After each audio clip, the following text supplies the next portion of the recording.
नमस्कार मैत्रिणींनो, शुभांगी रेसिपीजमध्ये आपले सर्वांचे स्वागत। आज आपण बनवणार आहे पोहे व मुरमुऱ्यांचा कुरकुरीत असा चिवडा। त्यासाठी आपल्याला एक मोठी कटोरी पोहे घ्यायचे आहेत, एक वाटी मी मुरमुरे घेतले आहे, अर्धी वाटी मी शेंगदाणे घेतले आहे, अर्धी वाटी खोबऱ्याचे काप, एक वाटी मक्याचे पोहे, अर्धी वाटी दालव्या, एक चम्मच पिठी साखर, एक चम्मच धनिया पावडर, एक चम्मच जिरे, एक चम्मच सोप, हळद, 4-5 हिरव्या मिरच्या मी हिरव्या मिरच्यांचे तुकडे करून घेतले आहे, एक चम्मच काळे मीठ आणि कढीपत्ता घ्यायचा आहे। आता गॅसवर मी कढई गरम करून घेत आहे। त्यामध्ये थोडंसं तेल घातले आहे, साधारणतः 1 चम्मच मी तेल घातले आहे। त्यामध्ये अर्धा चम्मच हळद टाकत आहे आणि त्यामध्ये आपल्याला पोहे भाजून घ्यायचे आहेत। यामुळे आपल्या पोह्यांना कलर सुद्धा छान येईल। मध्यम आचेवर आपल्याला हे पोहे छान असे कुरकुरीत भाजून घ्यायचे आहेत।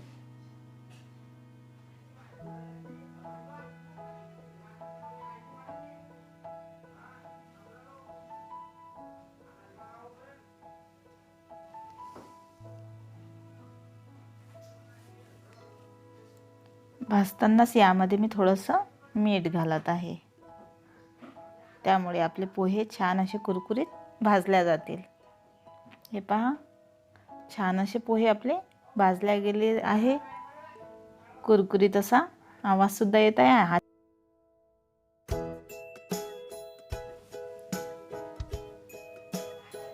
आता आपण मुरमुरे भाजून घेऊ। 1 चम्मच तेल टाकले आहे आणि अर्धा चम्मच हळद घातली आहे। आता यामध्ये आपण मुरमुरे भाजून घेऊ।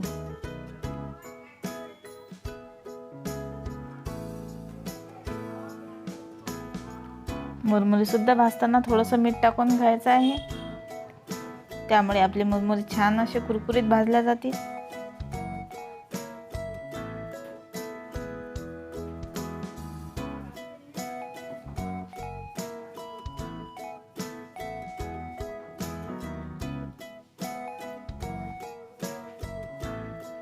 मुरमुरे आपले भाजून तयार आहेत। आपण आता एका ताटामध्ये मुरमुरे काढून घेऊ। आता मी कढईमध्ये तेल गरम करून घेतले आहे। आपल्याला शेंगदाणे यामध्ये तळून घ्यायचे आहे।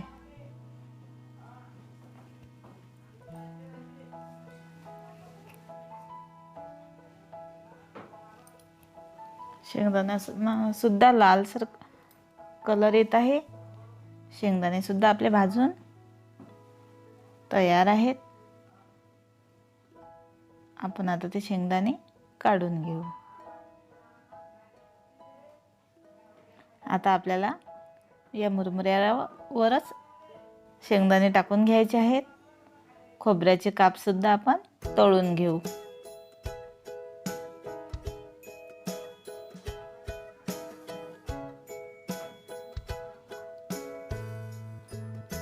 याला सुद्धा छान असा लालसर रंग आला आहे। खोबऱ्याचे काप आपले तळून झाले आहेत। आता आपण ज्या दालव्या आहेत त्या सुद्धा तळून घेऊ।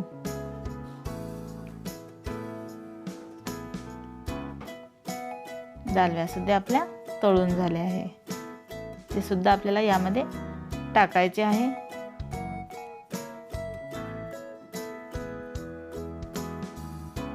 आता आपण मक्याचे पोहे तळून घेऊ।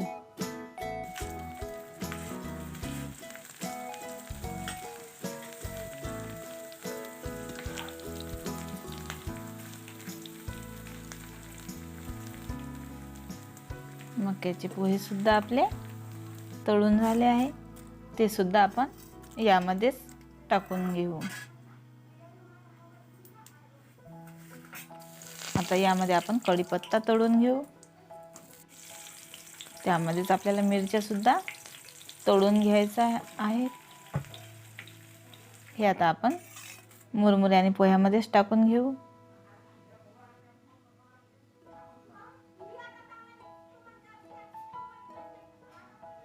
यामध्ये आपल्याला आता अर्धा चम्मच धनिया पावडर टाकायची आहे.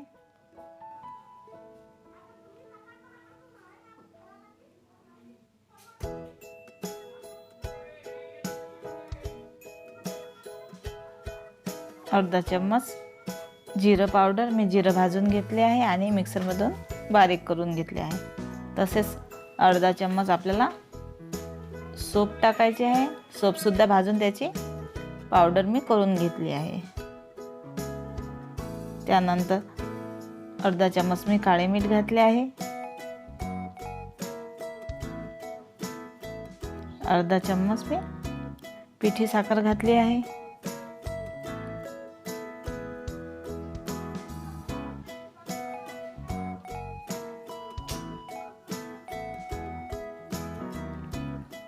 मीठ हे थोडंसंच घालायचं आहे, कारण आपण पोहेत सुद्धा मीठ टाकले आहे. त्यामुळे तुमच्या चवीनुसार तुम्ही कमी जास्त मीठ घालू शकता. छान असं आपल्याला हे सर्व आता मिक्स करून घ्यायचं आहे.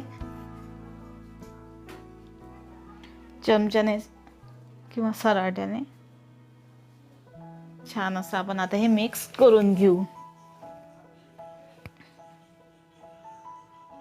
आपला छान असा पोहे आणि मुरमुऱ्यांचा कुरकुरीत असा चिवडा तयार झाला आहे. अजिबात तेलकट नाही आणि कमी तेलामध्ये छान असा आपला चिवडा तयार झाला आहे. लहानांपासून तर मोठ्यांना सर्वांनाच हा चिवडा नक्कीच आवडेल. तर अशाच साध्या व सोप्या नवनवीन रेसिपी पाहण्याकरता शुभांगी रेसिपी या चॅनलला लाईक आणि सबस्क्राईब जरूर करा.